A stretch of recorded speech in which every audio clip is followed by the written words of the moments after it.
Piyozning inson organizmi uchun qanday foydali xususiyatlari borligini bilasizmi? Piyoz tarkibida oltin gugurt bo'lib, u tanaga osongina so'riladi.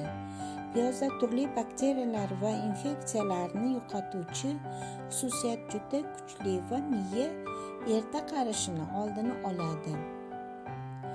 Undan tashqari, piyoz ijobiy his-tuyg'ularni qabul qilish qobiliyatini oshiradi.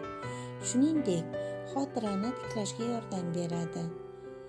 Oltin gugurt qon orqali miyaga yetib boradi va miya hujayralarini yoshartirishga yordam beradi.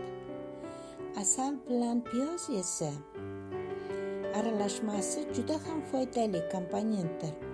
U skleroz rivojlanishiga moyil bo'lgan keksa yoshdagi odamlar uchun foydalidir.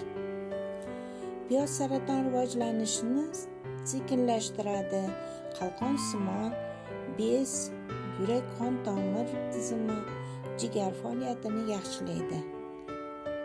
Mana azizlarim, kundalik ro'zg'orimizda ishlatiladigan piyozni foydali xususiyatlari juda ko'p.